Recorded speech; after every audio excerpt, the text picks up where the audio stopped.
This is Andi Purewal for Boxing News, joined by Azim here in London. Adam, it's good to see you. Fight week again, how does it feel? Yeah, I'm feeling good actually. It's been a really long months that I haven't been fighting for quite a while, so I'm just looking forward to get back in the ring. I was going to say, we've been used to seeing you a bit more active. How have you found this recent chapter in your career, the frustrations of, the delays, the postponements for injuries, but you're back? But yeah, how do you sum up these frustrations you might have? Those couple of months, I was just bit angry because I wanted to get back in the ring and fight, but these things happen. I had obviously twisted ankle, and my ankle swelled up, so obviously I had to take a couple of weeks off. But then when I did get back in training, it started to aggravate a bit, so I had to just ease off training, sit at home, just let it rest, and that's it. But as I was just waiting, I'll be doing forearm training, I'll be doing my neck training as well, just chilling at home. Adam, obviously originally we saw yourself and Harlem Eubank enter a ring face off. There's a lot of talk about you two facing each other. That one in the end has not materialised. We're here with Ohara Davies. How would you reflect on that period and why that fight didn't go ahead and why we're here now with Ohara? I think everyone knows that he on his side he didn't want to take the fight. I think he wanted to take a different route. They said that we kept delaying the fight, but this fight was obviously scheduled for October the 5th, which is going to be in Brighton, in his home turf, and October 5th just gone past, so we couldn't have had the fight then. But I think I'm fighting on the 19th now, and he's fighting on the 25th, so he's fighting a week later. That fight will happen. It's going to happen. Eventually. I'm open to any fight. Those like Harlem Eubank, I've got a bigger, better fight now. So I've got my focus all are due to Ohara Davies right now. I was going to say, do you see Ohara Davies as a tougher test than Harlem Eubank? And if so, why do you feel that? I think it's definitely a tougher test. Harlem Eubank has not proven himself, he hasn't won the European title, so he has fought at a European level, but when you look at it, he hasn't fought a world titleist or world title contender. Ohara Davies has fought in 3 world title contenders: Josh Taylor, Catterall, and Barroso, and obviously he has lost to them, but he's got that experience over me. So it's my turn to obviously step up and show what I am about, and I do have a lot of respect for him. So after that shock stoppage defeat to Ismael Barroso, a lot of people kind of questioning what more does Ohara Davies have to give. Was it a one-off? Is he still going to come back and start challenging for other titles? Do you think it was a one-off? Do you think he just got caught, or do you think that he's kind of on the slide now? You know what? Anything happens in boxing.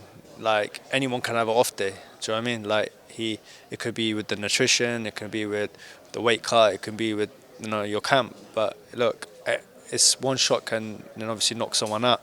It's just happened in boxing. Anything could happen, and it's the way he's come back now, the way he's presented himself. He wants to have another chance, another win. So, I'm just preparing for the best of Ohara. So that's it.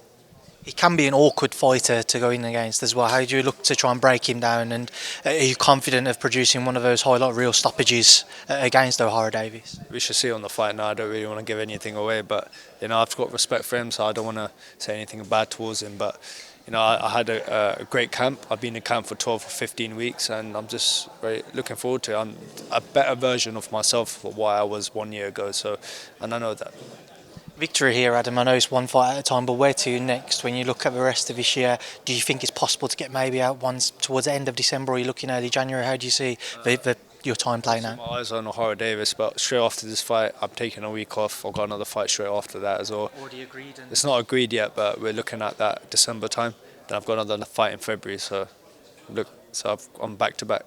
Active and back into it, then? Active and back to back, because I think for a boxer like myself, who's just young and has had 11 fights, to get my resume a bit higher, then obviously I've got to keep active. I'm going to ask you, Adam, I'm sure you saw a clip of Dalton Smith and your promoter Ben Shalom last week having a little to and fro about who might be the A side, why a fight between you two never materialised previously. What did you make of their interaction? He can say what he likes, that fight is going to happen, but all my focus is on obviously Ohara Davies, but he can wait, because obviously he's going to thank me afterwards, where the fight's going to be bigger itself, and I'm the one who didn't back away from the fight. I actually wanted the fight, but obviously I'm still young, obviously I'm very hot-headed with all this stuff, but when I look at it, I've got to take my time as well. I got to have a step up, and he's already had a step up. They know that I'm a threat to him. I know that for sure. But look, Dalton needs me, and I don't really need him. But when you look at it, it's going to be a bigger fight. I got respect for him, but it's going to be a big, massive fight.